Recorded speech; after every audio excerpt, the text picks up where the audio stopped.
Okay. Now, Carl Jung's, it really hit a nerve in doing some research to find out some dates on this. I found out a lot of things about Carl Jung that were really quite shocking and remarkable. We've been touching on it, but it's just his chart. Okay. So he starts his Venus, goes straight all his life. It's Venus in the 6th house in Cancer, conjunct Mercury. It goes and it squares Jupiter, but it goes forward all its life. It goes into the 7th house, 8th house, 9th house. It goes through into Leo, into Virgo, into Leo, into Libra. So it's going from the 6th to the 7th to the 8th. This is a big 7th house relationship. So it's consulting the relationship. That's his sun in the 7th house. It builds up. So I'm just going to go to the other sheet where it's a little closer. But he has the sun in the 7th house conjunct Neptune. So we always knew that he married a very rich woman, and she took care of him, but he had an affair with his secretary ongoing, and the wife still took care of him, and he still had this questionable world going on, or scandalous world going on, I guess is what it would be called. But okay, let's just get this down a little bit more to get the whole thing in here. Oops. Okay. So it's not like he was just an external student of Freud when he studied with Freud. He became a friend of Freud. Freud was like 20 years older, but was a teacher and was older in his career. But they were going out and going on hunting expeditions, going on expeditions, having dates, going places. They were gallivanting together. Okay, in the process of studying with each other, of him studying with Freud, they were doing other things.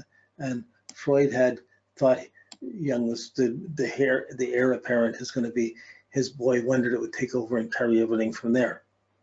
And Freud was sold on it. So it was Freud that got rejected out of this. So, okay. Anyways, we'll look at the Venus and I'll talk about it as we go along. But Venus starts in 85, it went into Leo. So that's only a 10. At 88, at 13, his progressed Venus went over his sun and squared his Neptune. So that was at a basic confusing point, 12, 13, puberty coming in. Okay, now,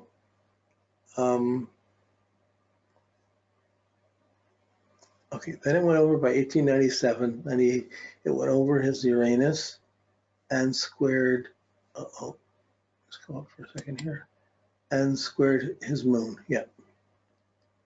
Okay, so when it squared over his Uranus, squared 1897, 98. Now this was while he was in, I think he was living away from home, he was in university, he's finishing his university. I'm just going to pull up this other file, let me just get it.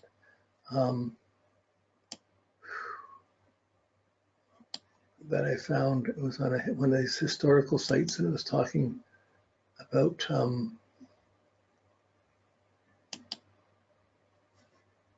just bear with me a second. Where are those?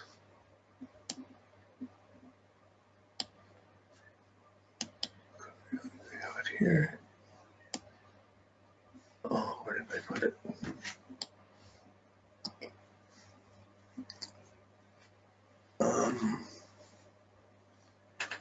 It's up there.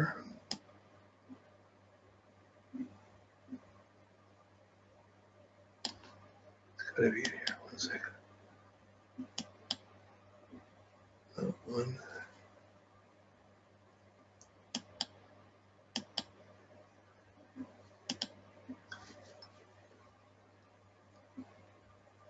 Okay.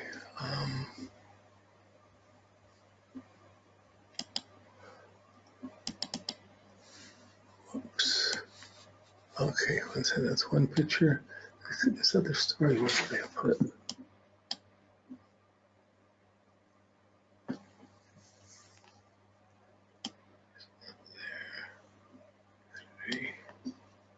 There. And just bear with me a minute. I got all this stuff together and I put it somewhere.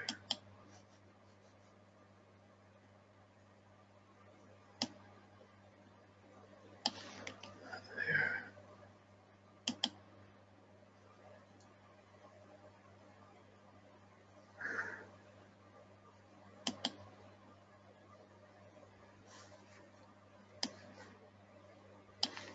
Okay, I may have to give up on this. It's too bad. Okay, I'll just have. I gotta find where this is. Okay, I have one note.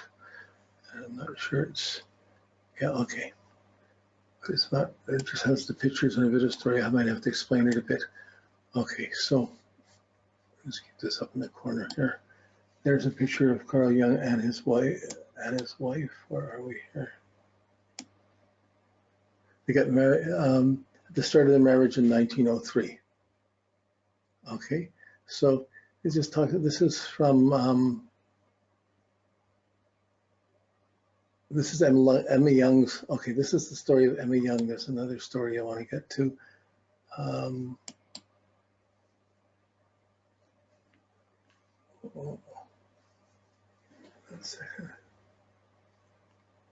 Okay, so in this marriage, she said they basically talk about that they got married. She was one of the richest heiresses. She fell in love with Carl Jung. He was a penniless doctor for the insane.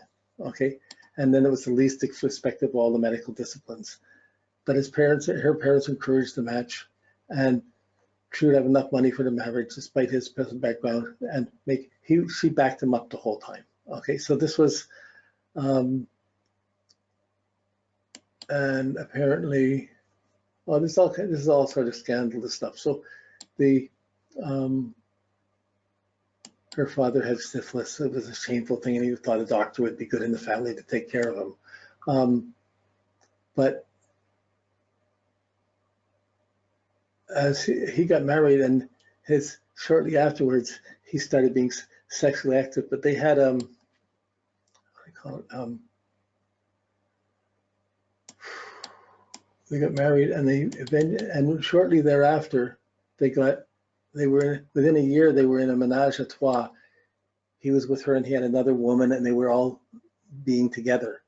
This was in her biography that it came out, Emma Young's biography. So it was a sort of strange beginning. So he married into money, and then it wasn't enough, and then he started seeing other people, and so his personal life was a little crazy compared to this symbolical insights of things.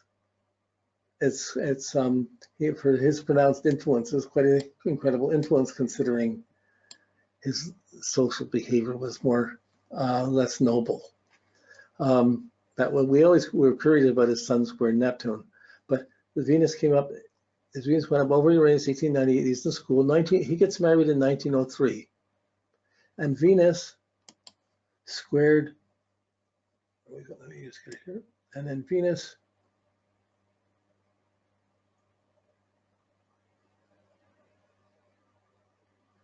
Oh, that's not what I'm looking for. Squared